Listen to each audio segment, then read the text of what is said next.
विद्येश्वर संहिता का 14वां अध्याय।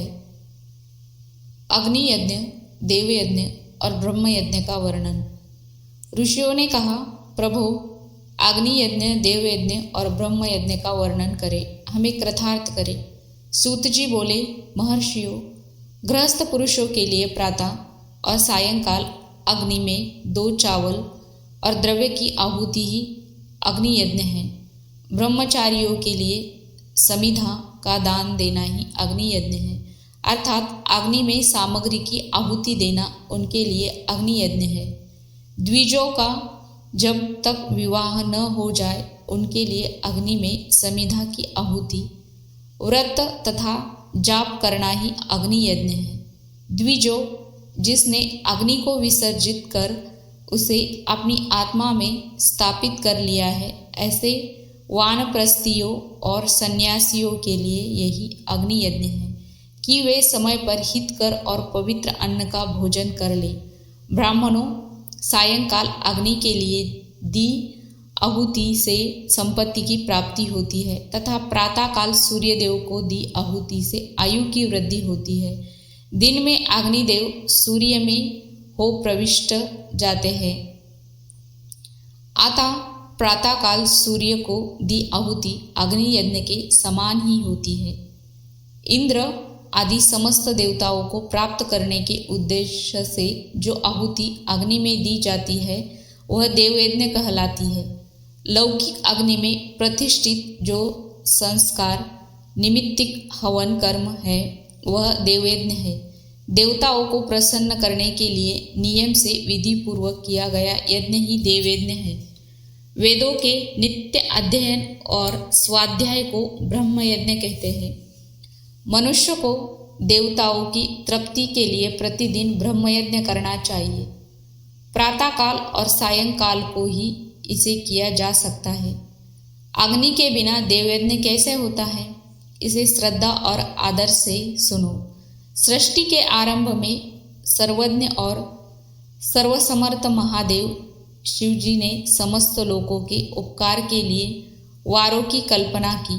भगवान शिव संसार रूपी रोग को दूर करने के लिए वैद्य है, सबके ज्ञाता तथा समस्त औषधियों के औषध है। भगवान शिव ने सबसे पहले अपने वार की रचना की जो आरोग्य प्रदान करने वाला है। तत्पश्चात अपनी माया शक्ति का वार बनाया जो संपत्ति प्रदान करने वाला है। जन्म काल में दुर्गतिग्रस्त बालक की रक्षा के लिए कुमार के वार की कल्पना की। आलस्य और पाप की निवृत्ति तथा समस्त लोकों का हित करने की इच्छा से लोक रक्षक भगवान विष्णु का वार बनाया।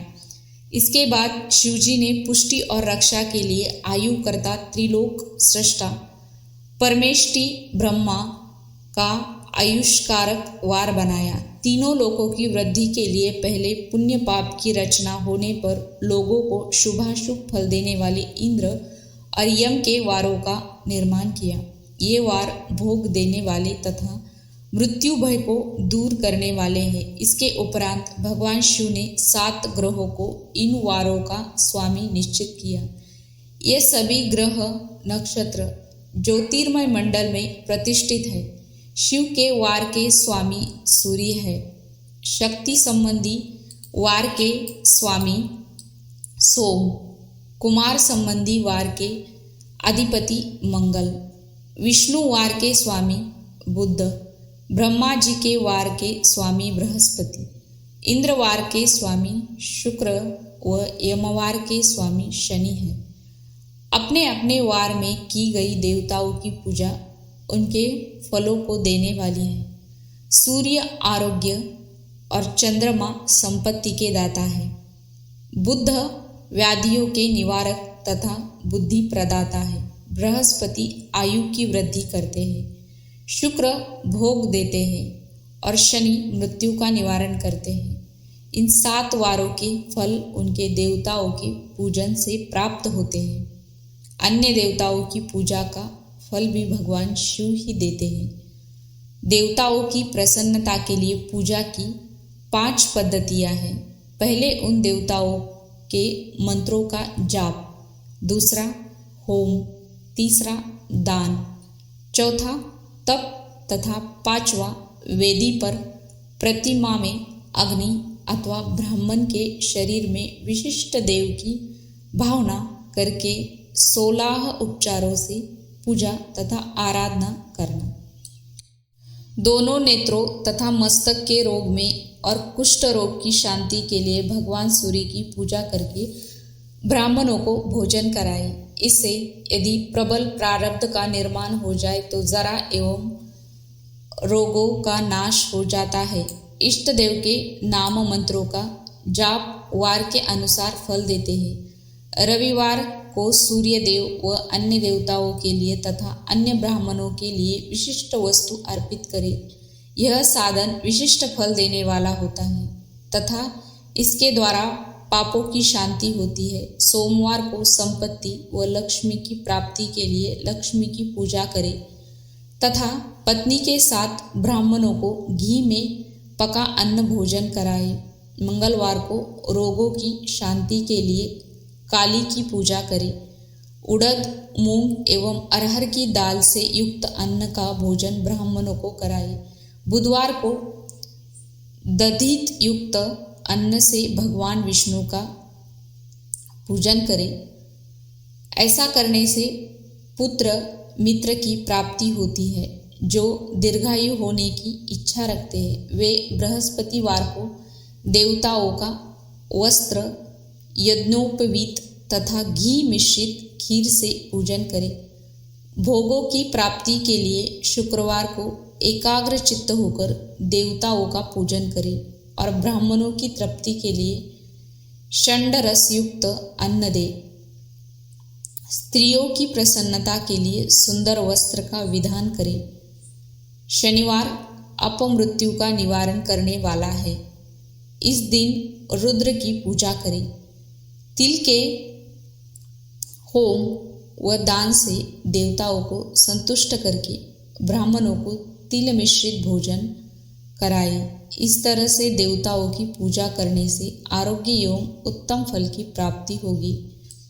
देवताओं के नित्य विशेष पूजन, स्नान, दान, जाप, होम तथा ब्राह्मण, तर्पण एवं रवि आदि वारों में विशेष तिथि और नक्षत्रों का योग प्राप्त होने पर विभिन्न देवताओं के पूजन में जगदीश्वर भगवान शिव ही उन देवताओं के रूप में पूजित होकर सब लोगों को आरोग्य फल प्रदान करते हैं। देश, काल, पात्र, द्रव्य, श्रद्धा एवं लोक के अनुसार उनका ध्यान रखते हुए महादेव जी की आराधना करने वालों को आरोग्य आदि फल देते हैं। मंगल कार्यों के आरंभ में और अशुभ कार्यों के अंत में तथा जन्म नक्षत्रों के आने पर गृहस्थ पुरुष अपने घर में आरोग्य की समृद्धि के लिए सूर्य ग्रह का पूजन करें। इससे सिद्ध होता है कि देवताओं का पूजन संपूर्ण अभिष्ट वस्तुओं को देने वाला है। पूजन वैदिक मंत्रों के अनुसार ही होना चाहिए। शुभ फल की इच्छा रखने वाले मनुष्यों को 7 दिन अपनी शक्ति के अनुसार देव पूजन करना चाहिए। निर्धन मनुष्य तपस्या व व्रत आदि से तथा धनी धन के द्वारा देवी देवताओं की आराधना करे। जो मनुष्य श्रद्धापूर्वक इस तरह के धर्म का अनुष्ठान करता है वह पुण्य लोक में अनेक प्रकार के फल भोग कर पुनः इस पृथ्वी पर जन्म ग्रहण करता है। धनवान पुरुष सदा भोग सिद्धि के लिए मार्ग में वृक्ष लगाकर लोगों के लिए छाया की व्यवस्था करते हैं और उनके लिए कुएं, बावली बनवाकर पानी की व्यवस्था करते हैं। वेद शास्त्रों की प्रतिष्ठा के लिए पाठशाला का निर्माण या अन्य किसी भी प्रकार से धर्म का संग्रह करते हैं और स्वर्गलोक को प्राप्त होते हैं। समयानुसार पुण्य कर्मों के परिपाक से अंतकरण शुद्ध होने पर ज्ञान की सिद्धि होती है। द्विजो इस अध्याय को जो सुनता है, पढ़ता अथवा सुनने की व्यवस्था करता है उसे देव यज्ञ का फल प्राप्त होता है। अगर आपको मेरी यह कथा आज की अच्छी लगी हो तो लाइक कीजिए, शेयर कीजिए और कमेंट कीजिए। और आप फेसबुक या इंस्टा पेज पर देख रहे हैं तो पेज को फॉलो कीजिए। और हाँ, मुझे कमेंट में ये ज़रूर बताइए आपको अगला कौन सा महापुराण सुनना है।